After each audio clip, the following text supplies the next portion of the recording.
Hello, guys. Welcome to the first episode of Galley Stories, Stories of the Bering Sea and Beyond. I am and will be your host, Mark Kaler. This is going to be an ongoing, ever-changing, and ever-evolving series, all based upon the fishing industry and those who choose to make a life doing so. And because this is going to be the first one, I thought that I should invite a good friend of mine, Capt Jack Molan, who is a published author and currently working on his second book. I've asked him to come and help me introduce the series and to really kick it off. Jack, how are you today? Doing good, Mark. Thanks. Awesome place here you got here. Everything's recorded on the boat. All interviews are done here. And you'll notice over the time of the series, guys, that some of them are going to seem a little newer. Some of them are going to seem a little older. And that's because we've already recorded several of these. We've progressed and gotten better at doing them. So some of the first ones might seem like they're not as well orchestrated, but these are all unfiltered. I do try to say unedited, but my better half has been trying to take the ums and ins out. So at any rate, Jack, welcome. Yeah, thank you. So let's just dive right into it. Let's get some history. Okay, well, a lot of times people will ask me, how in the world did you get started in the fishing business? And in reality, I didn't have any family connections to fishing. I didn't have any thought I'd ever be a fisherman. I kind of grew up in a leave it to beaver sort of a home. You know, a stable mom and dad and two sisters. Spent a lot of time in Bend, Oregon growing up as a kid. It was like an idyllic, perfect place to grow up. The biggest schism came for me, and I remember this date, believe it or not, it was 1968 because I was out mowing the lawn, and my dad came out and said, "Hey, come in here and watch these crazy surfers." I went in, and what I saw on the TV blew my mind. These guys, it was a 1968 World Contest in Puerto Rico, and I was fascinated. I couldn't get enough of it. And I remember my mom saying, "Oh, honey, the waves are getting big. It's really dangerous." And I remember thinking, "Oh, now it's getting good. I wish I was there," sort of thing. So I was hooked. It's really unusual, I think, for a kid to get hooked on something when they're 12 or 13 years old, but I had found my direction. Were you already surfing then, or this No. was just the first time you saw it on the TV? Never been at the ocean. At the time we lived in West Seattle, and I was riding a skimboard on Alki Point, but I had it in my head that that's what I was going to go do. So it actually focused me pretty heavy. But the day after high school, I graduated down in Tacoma. The day after high school, I moved to Seaside, Oregon, and from there on, I just went there to go surfing, and I didn't really give much thought to how I would survive or live. I always knew I had to work. That was all I had to do. If I had time to surf, I was a success. So, believe it or not, I became a dishwasher. I'm in Seaside, Oregon. But I became a pretty special dishwasher, I think, because the owner of the place really needed a guy during the day. I went in and talked to him. This is kind of a short story. I went in and talked to him. I said, "Well, I'd love to be your dishwasher. I'll be the best one you've ever had. But I need to surf, man." So he said, "Okay, just call in. If you're going to miss breakfast, call in and be here before noon to get the dishes done up for noon." So I would come roaring in there in my Volkswagen bus. He's still in my wetsuit, and the dishes stacked everywhere, and the waitress is screaming at me, and I'd just laugh and get it all cleaned up real fast and get it done for lunch, and then I'd go back surfing in the afternoon. So that was my career. That was all I cared about at the time. Not a bad gig if you can get it. It was pretty carefree, I'll tell you. So anyway, I eventually spent my winters in Mexico and Hawaii. I got hooked up with some really high-performance professional surfers. And even now, as I look back on it, I was being trained to be in critical situations because they were taking me out in waves I probably shouldn't have gone in. My skills weren't that good yet. But I didn't care. I didn't want to be let down or let those guys down. And I learned some things about working with fear and working with and keeping my courage up when it really didn't look all that great. The waves were enormous over there. It was awesome. Moving back to Seaside, I went to work at a cannery. Once again, Nefco Seafoods in Warrington. The reason I did it, of course, was the good hours. It was a swing shift, so I could still surf. I go to work at 2 or 3 in the afternoon and work till midnight. What were they processing? They did a little bit of everything. They did tuna, they did crab. I'd have to bring out a bunch of frozen tuna at night and thaw it out. And it was a mess. It was an old-style cannery. Down there, probably Dungeness crab. A lot of Dungeness crab, yeah. Mm-hmm. Yeah. And so, I'd work a lot of overtime and try to save up some money. I never was a surf bum. I needed some time to go ride waves. That was like, if I didn't have that, I would have been a complete failure. I talked to a fisherman one day, and he said he just made, I don't know, $1,000 or $1,200 that week, and I about fell over. This is 1975 or 76. This is a while ago. Put that in context. What were you making at the cannery? Well, I worked overtime a lot, and I was making about $250 a week. I was working 6-7 days a week. So $1,000-1,200. Yeah. So between big drags on his cigarette, this guy's going, "Yeah, this is cool, man. I'm making big bucks." I thought, "Oh, that's for me. I got to be a fisherman. That's just what I'm going to do." Because then when he told me, I said, "Well, what do you do in the winter?" He goes, "Well, the married guys go dungey fishing, but." He says, "I just go to Mexico." And the light bulb came on, man. Oh, my God, that's it. Perfect, So, anyway, I kicked around there for a while, and a boat pulled in called the Tiffany. You probably don't know that boat. That boat was retired in the 80s sometime. Any fishermen listening to this will be nodding their heads. The Tiffany was a 1922 buoy tender that was one of the original crab boats, crab boats.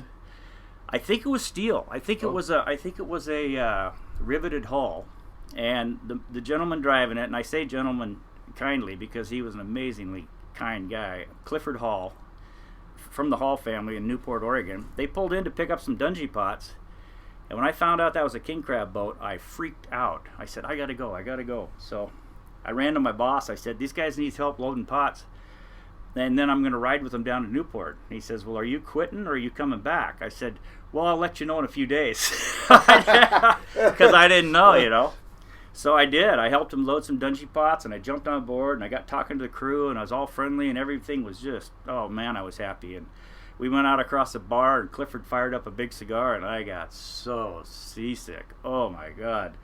And I didn't want him to know, and it was just like I just couldn't stay off the rail. It was just horrid. So the following day, Clifford talked to me, and he encouraged me that if I wanted to be a crab fisherman, I should stay in Newport and build the pots.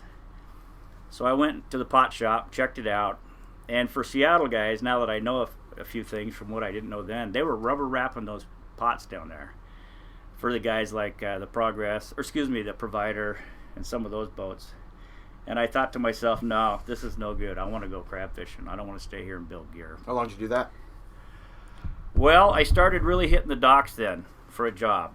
I said, well, Clifford said, you need to get some experience. So I thought, well, okay, I'll go shrimping. There's a shrimp fleet there. Shrimping was pretty hot back then, in the mid-'70s. I went up and down the dock quite a bit anytime I wasn't working, banging on boats. And I learned real fast that good boats don't need help. They have good help, and they're happy. And bad boats always need help, and you don't want to go on bad boats. You may not come back alive. So I had a guy train me up on that. He said, "Kid, I know you want to work hard, but," he says, "don't go on that boat, It just goes through people, and guys get hurt." And so by a super fortunate stroke of luck, I started talking to a guy in the dock right next to a brand new boat. This boat was 2 months old. He had a Volkswagen bus like I did, so we started talking buses. And before you know it, I find out this boat's 2 months old. It's brand new and it's beautiful. And they let me on, showed me around. Well, it was the Pegasus of all boats. And Pegasus was in my fishing career the rest of my life almost, on and off. It's just a real interesting twist of fate. But first I went over to get ice. This is funny. They're going, "Hey, we got to go get ice. Do you want to go?" I'm going, "Yeah." I'm in my shorts and slaps.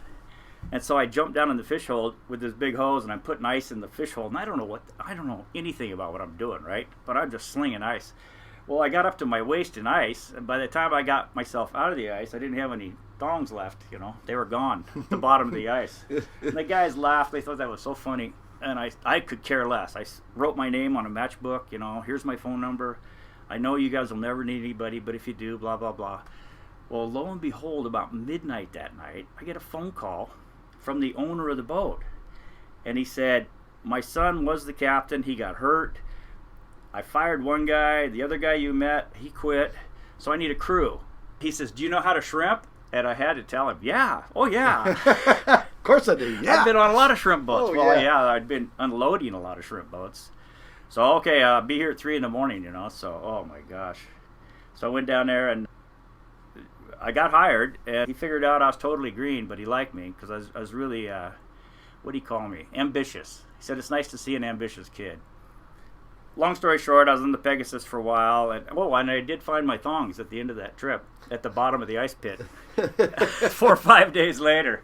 Kind of a funny deal. And then he owned another boat called Cape Lookout. So I worked between those two boats. I worked for about 1.5 years or 2 years. But to be honest with you, I really didn't like it. Just doing shrimp? Yeah, I didn't like shrimping. It's murder on your hands. Explain the process a little bit to us, would you? Well, there's called twin rig, which is two nets go out, one on each side, and they tickle the bottom and kick the shrimp up, and then you bring it back up after an hour or 2 or 3 or however good the shrimping is. And then back then it all went into a big bin. You had to tilt the bin up and pull out all the fish. Well, in the process of sweeping your hands through the fish, I don't know if they have better gloves now or what, but your hands it's like porcupines with poisonous. Your hands are just puffed up and hurting all summer.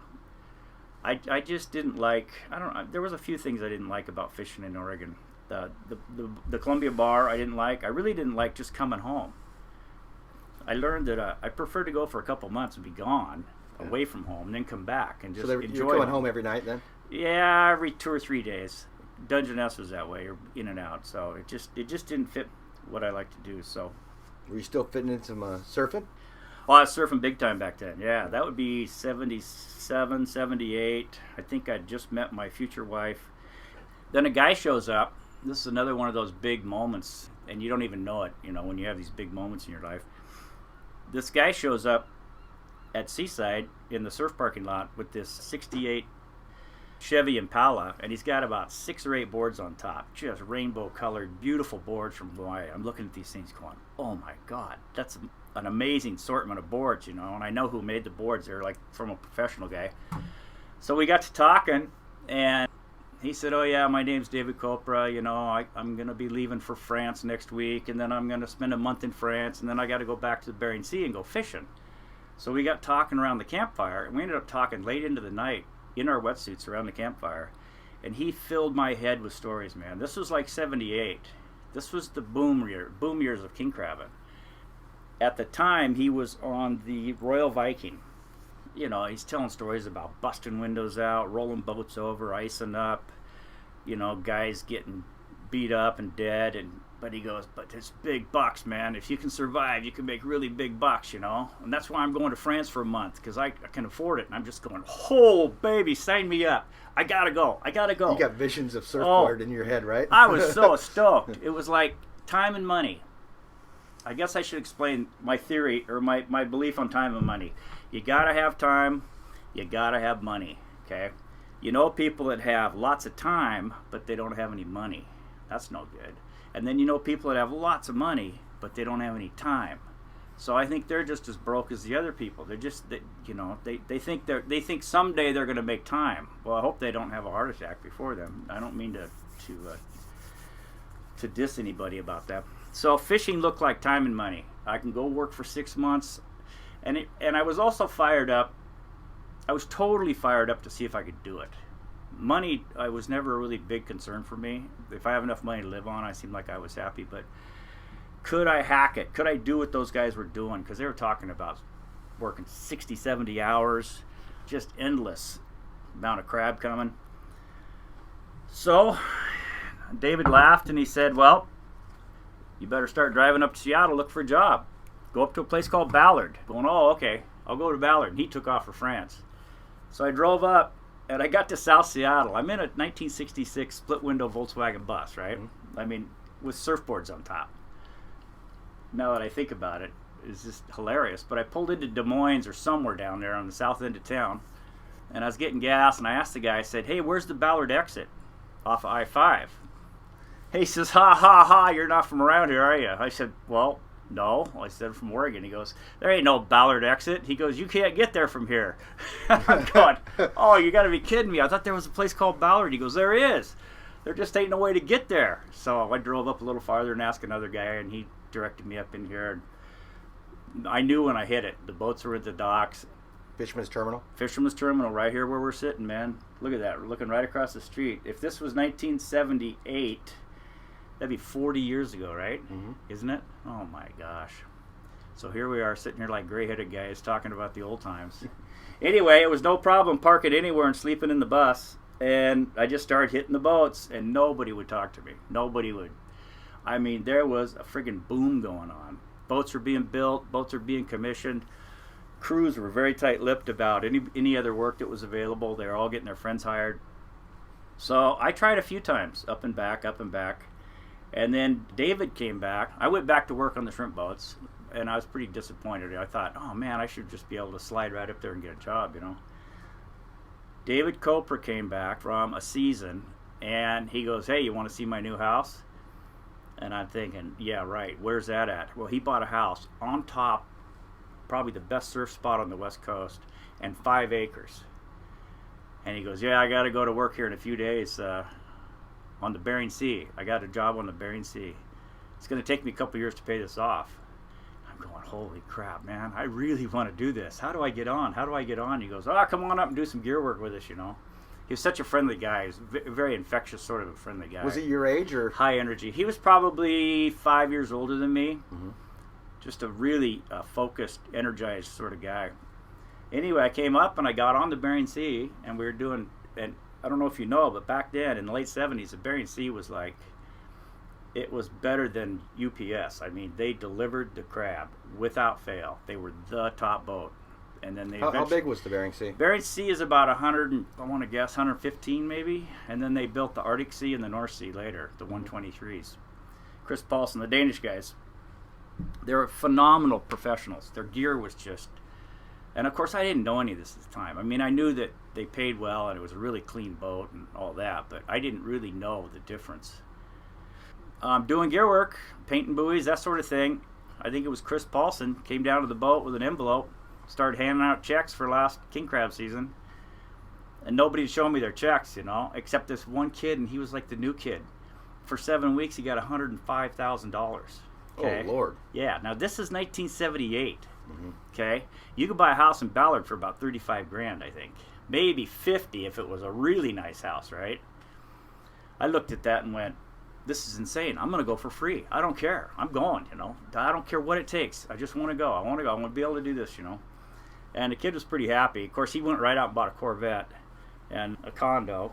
And I think he ended up foreclosing on his condo because he got in trouble with taxes. But anyway, that's a whole other story. That's a fisherman's life. But there was a lot of money handed out. And, you know, I think there was a disservice done to a lot of guys by handing them that much money. They're like professional athletes that people take advantage of them. Mm-hmm. You know, it's fast and loose because you don't have to pay taxes till next year. A lot of people don't understand that. I don't want to get off track, but it's like fishing and farming. You don't have to pay estimates or anything till the following year. So, man, if it's 15 months away till you pay taxes, let's have a good time. So, a lot of guys got in trouble. I'd say at least half the guys I ever worked with got in trouble for taxes. Let's get back on you. Yeah, here we go. I never got in trouble with taxes. I just paid big taxes. So did you get on the Bering Sea then? No, I did not. I was jazzed. I couldn't get on it. They sent me over to the American number 1. Right there was being built. And it was massive. It was a Marco boat. Mm-hmm. Marco was flying through the boats, building boats back then. And they kind of ran me around and said, no, don't do that, you know. So I finally gave up and went back home. Finished up a shrimp season there, I think, and then I started going up to the tugboats. I got an in on tugboats, and it was 2 weeks on, 2 weeks off. I said, okay, let's do that. So I would go every Wednesday. I would drive up, go through the tugboat dispatchers. Nope, don't get anything for you. Don't get anything for you. Finally, one day this guy says, well, hunting season's coming up. So usually I have to hire a couple of guys so the other guys can take time off. And I said, well, I really need to know. I said, I don't want to be pushy, but I really need to know because if you don't hire me, I'm going to drive up to Seattle right now and try to get on a king crab boat. And he said, kid, don't stay here one more minute. Just get your ass out of here. Get up there and get on a crab boat. He says, look at these tugboat guys. He goes, look at us. We're only 50 years old. I'm thinking 50. That's really old, you know. Mm-hmm. But we're in bad shape and blah, blah, blah. So he says, I would never work on a tugboat if I could get on a king crab boat. So I made one more trip up here. After all those trips, nothing ever happened. And while I was gone that trip, I'm going to try to explain this. It's like this thing of fate. My best buddies, we were like a core group of 3 or 4 surfer guys. They were surfing together, and one of my buddies got bit by a shark while I was in Seattle. And it was a horrible bite. It was the first shark bite on the West Coast that anybody could remember in cold water. He was laid open from his butt cheeks up to his shoulder. His rib cage was broke. Everything was just shredded. I got home and felt bad. The guy lived. I felt real bad. He was a friend of ours. So I knew that the same David Coper guy was friends with a filmmaker in Hawaii. I know it's a little bit off, but I called David Coper's mom and said, "This is Jack. I want to get a hold of David. I want to get a film from Hawaii so we can raise some money for this guy," right? You follow me? Mm-hmm. Is that clear enough? Okay. So about 2 weeks later, David calls me. And he says, "Hey, how you doing?" "Oh, man, good. Do you think we can get a film?" Blah, blah, blah. And he just let me talk. And finally he said, "Well, yeah, we'll get you a film." But he says, "That's not why I'm calling." I said, "Oh, what's up?" He goes, "Well, you said you wanted to go king crabbing." I said, "Yeah, I do."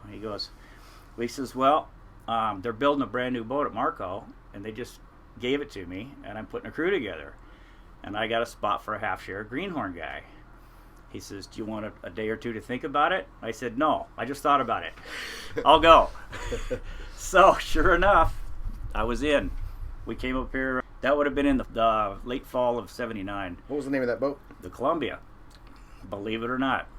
And back then... So you're saying it was home. The Columbia was green. Yeah. And when I got here, he took us down to see the boat. The boat was half built. They just rolled it over. They built it upside down. They rolled the hull over. They were putting engines in it. They were putting piping. I mean, it was just, mega shipyard stuff going on. The house and the mast were over on this side of the canal, opposite of Marco. Because the Ballard side. They were running out of space. Mm-hmm. There was at least 6 or 8 brand new boats lined up in various stages of completion. And I should have took pictures back then, of course, but it was like Starward, Starbound, Golden Dawn. I remember there was 2 white boats there. I think they were 108s. And then Seawolf pulls in with his $1 million paint job, and I just thought I died and gone to heaven, man. These boats were the bad to the bone. I mean, God, they were nice boats. Some of those boats still are bad to the bone. They all are. You know, all those 123s, there's not a single one that... They had one that sank, the Arctic Wind. He sank, but they brought him back up. So anyway, I was in. We had to build 500 crab pots. We got it all done. I was learning in leaps and bounds how to build gear, how to think right. These guys, every single guy from this boat, on the Columbia at that time, every single guy except myself came from the sea boats. And when I say that, the guys in the fishing industry will understand that. The sea boats do things their own way. They're very different. Very professional, very picky, very precise sort of guys. They're super productive. So we went up with 500 pots, and back then, for the listeners that don't understand the difference between then and now, back then it was an Olympic system. We had, the gun would go off, and the entire fleet would pounce on the crab, and when the quota was caught, it was over. So it was a race. If you spent 6 hours at the dock that you didn't need to, you were losing. So we never stopped. We never slowed down for anything. But the quota was also 100 million pounds in 1980. 1980, the quota was 100 million pounds. We did 7 full trips of king crab, so it was 1.4 million pounds just for our boat. What was your experience like when you? I mean, it was your first year crabbing. Yeah. I want to hear some stories about that first year. Were you scared? No, I was with really good guys. I never got browbeat or I never got laughed at, and I'm a pretty athletic guy. I always have been, just natural athlete. So I could hop around like a monkey. You know, I loved being up on the stack. I loved it when it was blowing hard and I was hanging on 30 feet above the water, and I'm just looking over the side going, all I got to do is let go and I'm dead, man. And I just laugh about it, you know. It's like, yeah, we're doing this, you know. But the hours was amazing because we would go out, try to get some rest on the way in, try to get some rest on the way out. We get on the gear, and the way David put the gear into one place, we got a 5-minute break in between strings. We just worked and worked, and the thing was, we'd fill the boat up. We'd fill the boat up in 30 or 40 hours, so nobody wanted to sleep anyway.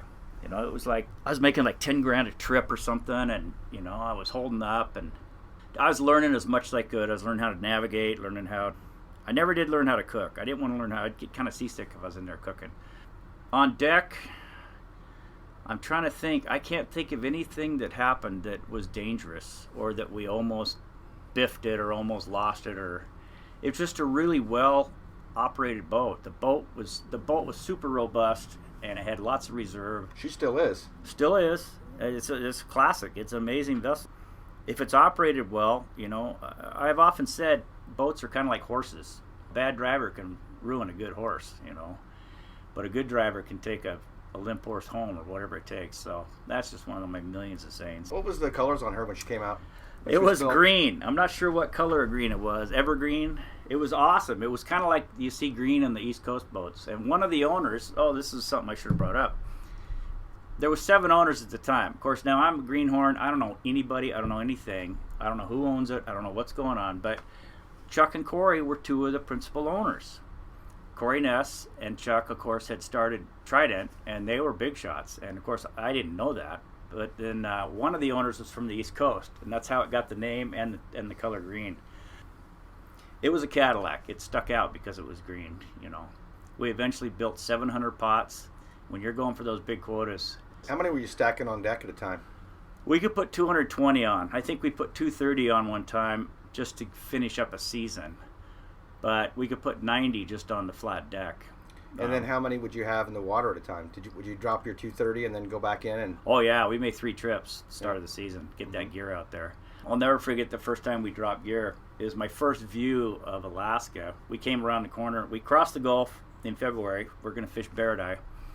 We went up to Unimak Pass in the dark, up on the Tanner grounds. The sun came up, and those mountains, those cone-shaped mountains, were pink, and the volcano was puffing, and I was on top of that stack unchaining things, and I thought, this is it, baby. We are there. I felt just like when I was at the North Shore of Hawaii or something. Like I was the epicenter of where I wanted to go at the time. So it was a great feeling. I got a lot of fond memories from back then. I really do. Well, you have to have a lot of fond memories of the Columbia, because when I met you, which was just not too many years ago, you were running the Columbia. So how did our progression go? It's crazy. The reason I named my book, did I tell you I wrote a book? You can get it on Amazon. Go ahead. Yeah. It's called You Can't Make This Stuff Up, man. So I literally thought, because I was a surf dog, I wasn't married yet or anything else, I thought, all I got to do is make 50. I got to clear 50 grand. I'm going to move to Maui and live forever. I won't ever need to work again. I mean, I surf all the time. That's how funny a young guy. That's how funny that is to think about that. You just wanted enough money to be able to surf. Right. But we fished that first Barradeye season back then. 2 million pounds of Barradeye at 50 cents a pound, and the king crab was $1 a pound. I mean, 100 million pounds is great, but it's $1 a pound. So from that first season, David Copra went on to gill netting, and I bring up his name a lot because he's a very influential guy on me, and his brothers. He had 2 brothers that worked on the boat too. He went on to gill net, and he built the Moby Duck. I don't know if you've ever seen that boat. Moby Duck. Have you ever seen that? No. Okay, well, that's an amphibious gill netter out of Igigik. He built that to take advantage of super low tides. And anybody from Bristol Bay knows Moby Duck. And half of them hate the guy, and half of them think he's awesome. But that's just what he's a real trendsetter. So, you still friends with him? Oh yeah. We hear from David at least a year. We get cards and everything else. He's lived over in Hawaii for quite a while. Mm-hmm. What happened on the Columbia and to me after 1980 was the crab crashed. King crab crashed big time, 1981. We actually had a biologist for a captain then, Paul Tate, and he had a lot of explanations for it, but it went from 100 million pounds down to, I don't know what it was, 10 million or something. Just a huge crash. And it crashed as fast as it came up. A lot of guys say that crab didn't grow up there. It came from somewhere else. So for me, we went through a couple of different captains on the Columbia. And one of the things I learned from that is that every captain is like the ruler of a country. I mean, you control the entire culture of a boat. How your guys are going to treat each other, how you treat your crew, how they're going to dress, how they act in town, what kind of language they use, how they treat the guys on the dock. Every single captain changed that boat. So the boat itself wasn't magic, although I thought many times I've thought it was. I've thought it's just got this really cool fishy thing about it, but it really was the captain that set the pace. So I stayed with the boat. I'm going to bring this up. This one, I'm not proud of this moment in my life, but this happened. So fishing was horrible. We went over to Kodiak, and we had a captain who's no longer alive now, and most guys in the fishing fleet know who it was. This guy was so bad. He was so horrible. And I was so appalled to his actions and his behavior that all we did was talk about the captain. We had 6 guys on board, and all we did was talk about the captain. We had all this turmoil. It was endless turmoil, constant stress. It was just nonstop. You know, I was on deck one day, and I said, I'm really tired of this. We're not making any money. This guy treats us like dogs. I said, I think I'm going to go home. They go, oh, yeah, great. That'd be great, man. How are you going to do that? And I said, well, why don't we all just go home? So I was the instigator. And shortly, within an hour, we all agreed to hang in there, and we pulled up on the next pot, and nobody threw the hook. We said, take us to town. He goes, you can't do this. We said, we just did it. You can't pull a pot without us. So we went into Kodiak. We all got airplane tickets and went home. He was sitting there with a big, beautiful Columbia all by himself. Now, how many years were you on the Columbia at this point? I'm sorry for laughing, because I didn't even know if I was going to bring that up. Well, that's what we're after here, Jack. Yeah, I know. I was accused. I was devastated. I was totally blown away. That was my boat. That was my heart. And the way that guy treated the boat was just killing me. It really is a good illustration of what a captain can get away with 2,000 miles away from the owners. All they got to do is call up and go, yeah, everything's fine, you know. And a crew is freaking out. I said, nothing's going to happen if we don't do something, you guys. You know, I pulled this big desertion, is what I was accused of. Anyway, this was 1983, over in Kodiak. It was the strangest thing to walk off that boat with my bag and see this guy sitting in the wheelhouse. He had no idea what to do. He had a big, beautiful boat and not a crew. You know, nobody will work for him. So it's a terrible thing. Nothing's ever going to happen. So I got home, and I'm devastated. I thought, I just blew it. I'll never work up there again. I'm had, you know. I called one of the owners, the manager, and he says, I don't want to talk to you right now. I need to find a crew.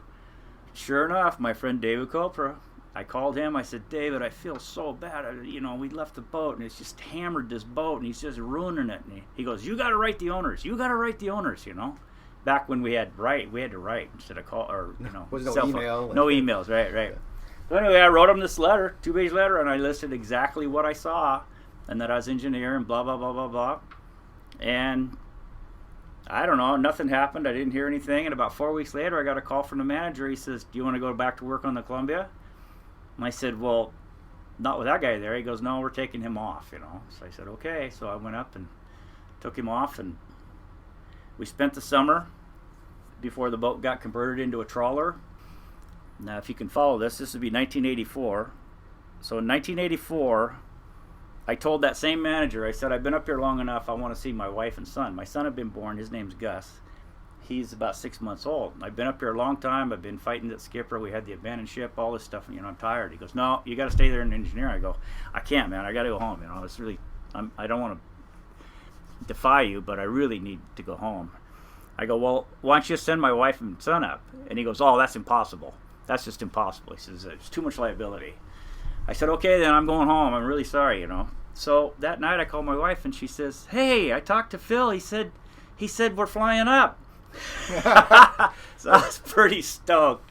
So I still can see Joanne getting off the airplane on the gravel runway there in Dutch Harbor with a 6-month-old baby on her back. His arms out. He was ready for Alaska, that kid. Mm-hmm. So that summer we crossed the Bering Sea, crossed the North Pacific, and went up and down the inside about 3 or 4 times. And Gus was on it the whole time. Now, what was your job on the boat at this time? Still engineering? I was an engineer. I started out the first year as a deckhand and became an engineer shortly after that. One of those classic moments. This is how you get jobs, okay? This is how I got skipper's job, too. I'm down taking some gear apart in the engine room that I've never taken apart. It was a centrifuge filter. The engineer walks down in his airport clothes, because we always dress different to go to the airport. He goes, the bank's taking my house away and my wife's leaving me, so I know you'll do a good job. See you later. I suddenly became an engineer. And I'm going, wait a minute, how do I put this thing back together? You know? You took it apart. I didn't know. I knew I knew some. And I was determined to learn, because engineer's a good slot. So I engineered for 7 years.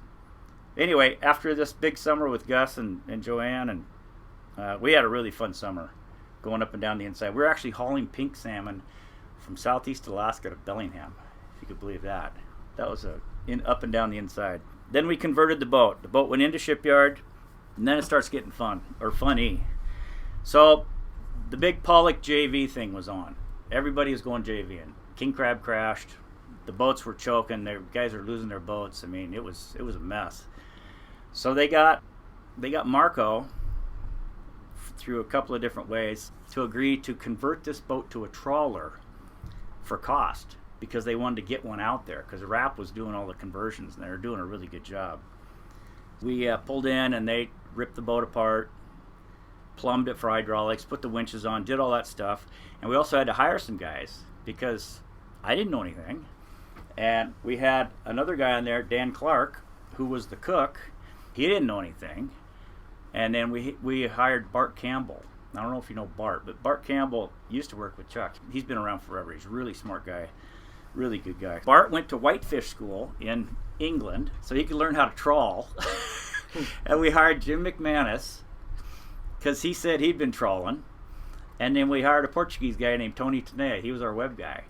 So, I mean, we were definitely the gang that couldn't shoot straight. We didn't know squat. I am amazed we survived. It was like we took off for Shelikoff Strait and got up there, and Marco did a horrible job on the conversion. Just horrible. Nothing worked. I was the engineer, and I was on the single sideband radio on KMI for $1.50 or $1.25 a minute, trying to figure this thing out. And there was a computer about the size of this table, which is quite big, underneath the wheelhouse. It was probably no powerful than a flip phone, you know. Yeah. Trying to get this thing to trawl, I about lost my mind. I mean, I could not lay down without alarms going off, hydraulics blowing. I mean, it's just gone on and on and on and on. Long story short, we JV'd for 9 months that year. Now describe JV. JV is where back in the old days, there was no limits on what the foreigners could do in Alaskan waters. So the foreigners fished in the Bering Sea, and they knew the Bering Sea really well, and Shelikoff and all these really rich fishing grounds. Then the Magnuson Act came in, I believe it was, and it went into the 200-mile limit. And the foreigners said, hey, you guys aren't catching this fish. Why don't you give us permits to fish in here, you know? And that was right about the time they said, no, we're going to Americanize our fleet, so we'll catch the fish and deliver it to you, to the foreigners, because you have the processors.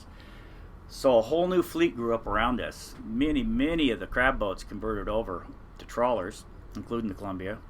And we would deliver 40, 50-ton bags to these big factory trawlers, Japanese, Koreans, Polish, Russians, Chinese, you name it. It looked like a city out there. Pollock? Pollock. Mm-hmm. Some boats were doing really good gross stocks, delivering to the foreigners. They also did yellowfin sole, they did codfish, they did all kinds of stuff. And the Portuguese were the only guys that knew how to fix a net. I mean, literally, the American guys didn't know how to fix a net. And so they're trying to teach us, you know. There are some pretty funny times where we didn't know what we were doing. We got a net hung up on our front net reel because it ripped apart, and then it got put up on the net reel, and we couldn't get it off. We tried and tried and tried and tried. We could not get it off. Finally, we just put a tarp over it and fished the whole rest of the season without that reel because we couldn't get the net off. Right. And, you know, some guy that knew what he was doing came right down and took the net off.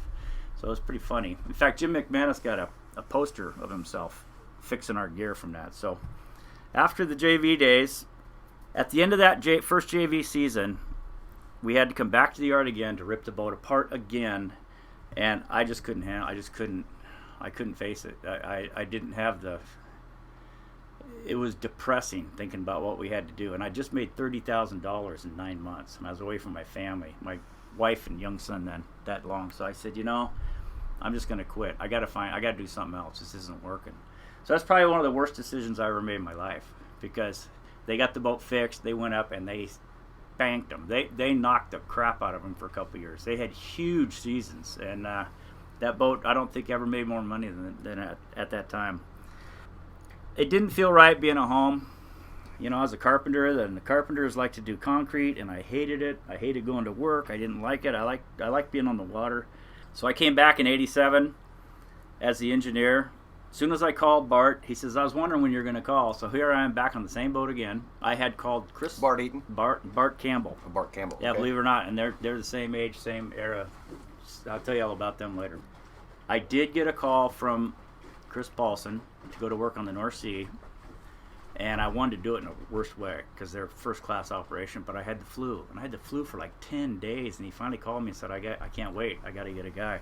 And I wonder how my life would have been different if I would have worked over crabbing in 87 instead of going trawling. But anyway, I came back as an engineer, and at the end of that summer, Bart was unhappy, and he walked up to me and he said, this is pretty funny. He walked to me, he said, well, I don't know if I got fired or if I quit, but I'm not driving the boat anymore, so if you want to drive this boat, you better go up and call Corey Ness. I went, oh, okay. I was down there with my greasy pants on and everything else, so I went running upstairs, and I called Corey, and you knew Corey, didn't you? Yeah. Oh, man, it's just nobody better. I mean, he's just an ambassador he's just a wonderful guy. Anyway, I called him up, and he says, yeah, I don't know what's wrong with Bart, but anyway, he says, do you feel like you're ready? And I said, yeah. He goes, well, okay, you go ahead and take her out. We'll see how you do. Yeah. Are you ready? Yeah. So, have you shrimped before? Yeah. That's about it, man. Sure, yeah. I kind of pulled the phone away and looked at it. Did he just give me a $10 million boat? Yeah, let's go see how you do. I said, holy crap. What a great moment. Oh, it was too funny. Every captain I talk to, when they first get that set of keys, the first time, man, how'd you feel? Well, you go down to the boat. There was another guy on the boat that thought he should have got the job, so he was pissed, and I took him aside and I said, look, I'm going to start rotating on here. If you want to hang in there, we'll rotate together, But I said, just let me get the boat, let's get going on this thing, because quite honestly, I wasn't sure how to even set a net. It was bad. It was so bad. You think you're ready for it? Oh, yeah, I'm ready for it. I remember scraping down the dock because I didn't know how to use the spring line, It was just like, God, Jack. But I was totally determined to do it, So then once you took over, obviously you spent the remainder of your captain. Well, you've done other things too, but the Columbia had your heart for all those years. Well, from 87 until 2013. Yeah. And I don't know how many years that is. It's not 30 years, but it's a lot of years. And I saw a tremendous amount of changes. Now, when I started on the Columbia trawling for pollock at Trident, shore-based, there was 3 boats. There was the Viking Explorer, the Pacific Viking, and the Columbia. And they took 1 boat a day. That was their delivery schedule. And we couldn't fill our boats up. The Columbia has 3 tanks. They only wanted 2 tanks.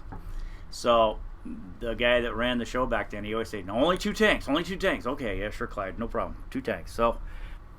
And that was kind of like you didn't even need to call, because when you left the dock, you knew you'd be back in 2 days with how much you ever caught. It was so different because we used bottom nets during the day. We had to switch doors in the morning, roll out the bottom net, fish bottom nets. Our electronics was a wireless, horrible picture, trying to figure out. We really didn't know what our nets were doing. The midwater nets were so tiny, and our pollock bag was about 40 tons. Small. 40 tons. And if that boat holds 250 tons, it was like 6 or 7 tows. If we're lucky, 6 or 7 tows to fill the boat up. It was a lot of work, man. Plus, of course, the computer didn't work right, and the doors would get crossed, and we were hanging up. Nobody knew where the snags were, and it was just, I'm really glad I was young back then, because the learning curve was really steep. It was like you had to bang around a lot and bash around and kind of bump up against things and figure out what the tides are doing. We didn't know anything. I mean, the whole fleet didn't know anything. We were just learning it. When we did convert it to a shore base, well, let me jump around here. Corey and Chuck, Trident bought the Columbia, so it became part of the Trident fleet, and they also bought the A-boats, Arcturus and the Aldebaran. And they brought an entirely new culture in when they brought those 2 boats in. These guys are from Anacortes, and you know those guys. I mean, they are in their own world, kind of like the Paulsons are in their own. They do their own thing, which is really cool. But the more I talked to one of the drivers, Gino, I realized his net was like twice as big as mine, and he's towing a 125-ton cod end. And I'm going, I'm hearing net envy. Wait a minute. 120. You're making this in 2 tows? He goes, oh, yeah, you don't want to make any more tows than that. That takes too long, because it takes an hour to dump a bag, whether it's big or little. Yeah. I mean, so he really opened my eyes. His net was 35 fathoms wide. And for those of you who know that, you're going to laugh, but mine was 25 fathoms wide. And it was like I was swinging the little dinger, So anyway, we went down and got converted, Yes, we did. We went down to get converted to a shore-based trawler, which was different than a JV trawler. JV trawlers didn't require the stability of a shore-based trawler. Shore-based, you drag up these big bags, and you've got 40, 50 tons on deck. You better have some stability. I mean, you got to be about yourself, and the boat's got to have it built in. It's got to have reserve stability. And so they did all this. Marco did the conversion with what we call shelter decks and an A-frame and an alleyway and all these things to contain the fish and better piping, and we did a first-class job on that. And I was on the designer. I was on his case, Bruce Whittemore. I knocked on his door almost every day. Bruce, what about this? Bruce, what about that? What about the stability? What about, where do I keep the fuel? Where do I keep the fresh water? What am I going to do with this? What am I going to do with that? He finally told somebody, you think Jack's okay? He sure asked a lot of questions. I wanted to totally understand. I want to understand this boat stability, when I could push it, when I couldn't push it. I think it really paid off because I was able to push some things in that once we got that boat out there, it was a killer machine. So when I went out to sea to fish, I knew two boats, Norman and Jeff on the Viking Explorer and the Pacific Viking, and PV John, we called him. But I did know Jim McManus because I'd worked with him, right? Mm-hmm. Well, he was on the Storm Petrel at the time. And I'm out there looking for Jim McManus so I could talk to somebody, I want to meet, because I'm just an engineer from Akutan. And when you fish out of Akutan, you're pretty much isolated from Dutch. You don't really mix with the guys. You're not going to the bars, and you're not around anybody unless you'd fished with them somewhere else. So when Jim said he's getting ready to leave, because he's very helpful, helping me on the currents and where the fish were and all that, he goes, yeah, this guy, I'm rotating 2 months on, 2 months off. I'm taking off, so Lloyd's going to show up. And I'm going, oh, crap. I don't know anybody. I don't know Lloyd, blah, blah, blah. And Lloyd came along, and he just couldn't have been nicer. He was like a godsend to me. He introduced me to the fleet. I fed those guys fish information, and I became part of the bigger fleet, where they would work with me and I'd work with them, and it was a great thing. Now, which Lloyd are you talking about? Lloyd Johansson, and you're going to be interviewing him, and he's a real treat. He's from the old school, the Corey Nuss school.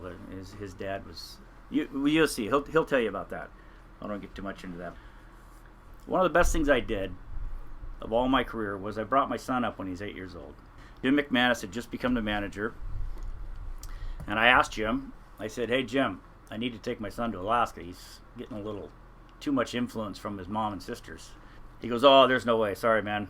Yeah, I mean, they used to do that in the old days, but there's just too much liability." And I said, "Well, do you mind if I ask Chuck? I don't want to go around you." And he goes, "No, that's fine. Go ahead and ask him, So I called, and of course Diane answered, and she goes, "Oh yeah, I'll put you through to Chuck." And it's always been the greatest thing about that company is you can just get through to the people right at the top.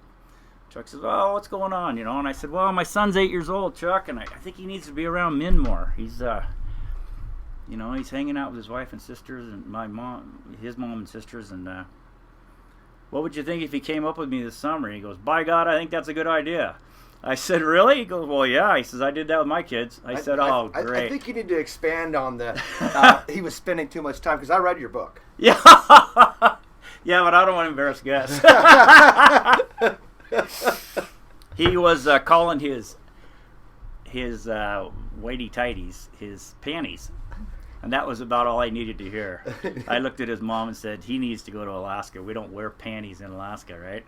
So when Chuck just floored me, classic Chuck, he went right to the core. And I said, "Chuck, what about the attorneys, He goes, "Well, let me tell you," he said, "sometimes you just got to tell these attorneys who they work for." He goes, "We'll get it figured out." He says, "You just promise me he's going to be safe, And when he graduated from high school, Gus got a really nice letter from his counselor that said he could see the influence Alaska had on Gus's life. And I sent that to Chuck, and him and Diane, and I just thanked him. I said, "Thank you for letting me." I took him every single year after that. He is now 34 years old. He's been in the Bering Sea since he was 8. He's up there right now. He's up there right now, poking around, in Kodiak. So it's had a great influence on Gus because he's an outstanding young man, but clearly it's had a big influence on you too. Oh yeah, it was, him and I got along great. Some captains can't get along with their kids. In fact, I saw quite a few captains bring up their kids, and the kids didn't like it. They just didn't want to be there, and I understand. But Gus is, he's half Swedish, and he's just, he's a natural. He's just a darn natural around the water and around boats, and super curious. And it wasn't long before he's sitting on the counter telling me what to turn or who to talk to on the radio, or all that stuff. And he's just a little 10-year-old guy. Yeah, so he's sharp. So yeah. Where are you at now, Jack? And where do you see yourself going forward? Well, that's a fun one. Yeah, the changes have been amazing.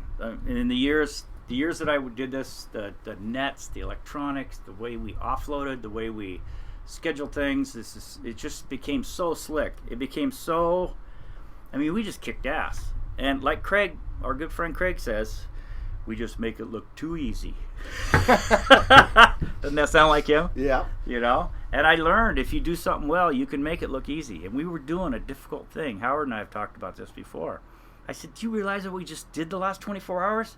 And we're going to go to the dock and everybody's going to shrug their shoulders like, no big deal, So anyway, in 2013, I'll catch everybody up. I went to the Arctic on the Norseman 2. It's something I'd been wanting to do. I'd moonlighted a few trips as a mate. And then they said, yeah, they would let me take the boat up into the ice, which is actually quite a compliment, because if you're a Russian or a Canadian ice captain, you have to be a mate for 12 years before they let you drive a boat in the ice. And I drove that up there. We took it all the way up above the Arctic Circle, above Barrow.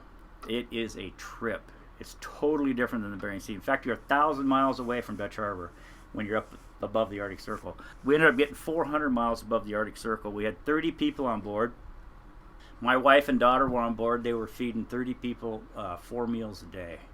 They worked a lot harder than I did as far as physical work goes. I didn't sleep much because the ice is constantly moving. It never stops moving, and it changes direction. And it's probably the most inhospitable, in fact it is, easily, the most inhospitable coastline I've ever sailed, because for 300 or 400 miles, it's all shoals, shallow spots, and it's uncharted.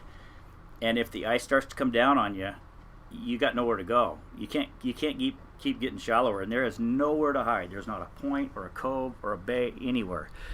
It was pretty exciting. So I got off of there and I drove the Cornelia Marie for a summer. Joanne came with me. That was fun, being on a famous boat. I could probably write a whole nother book about that.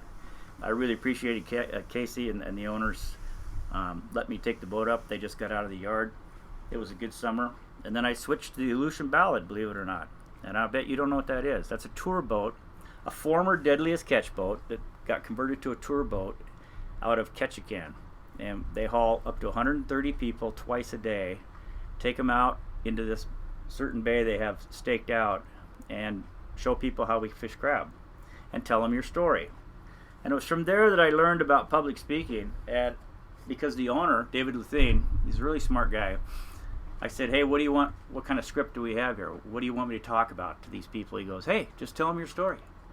I said, what do you mean, tell them my story? He goes, you'll figure it out. Just tell them your story. Fishermen all have stories, and they want to hear about your life, What boats you've been on? Did you fall in the water? Have you been, blah, blah, blah. And so it really came down to that. And then they asked me if I would go on the Princess Cruise Line to speak to the people for an hour. So I'm doing that now. I fly up to Seattle from Bend. I get on a cruise ship, I ride it up to Ketchikan, and on the way up, I do a 1-hour presentation.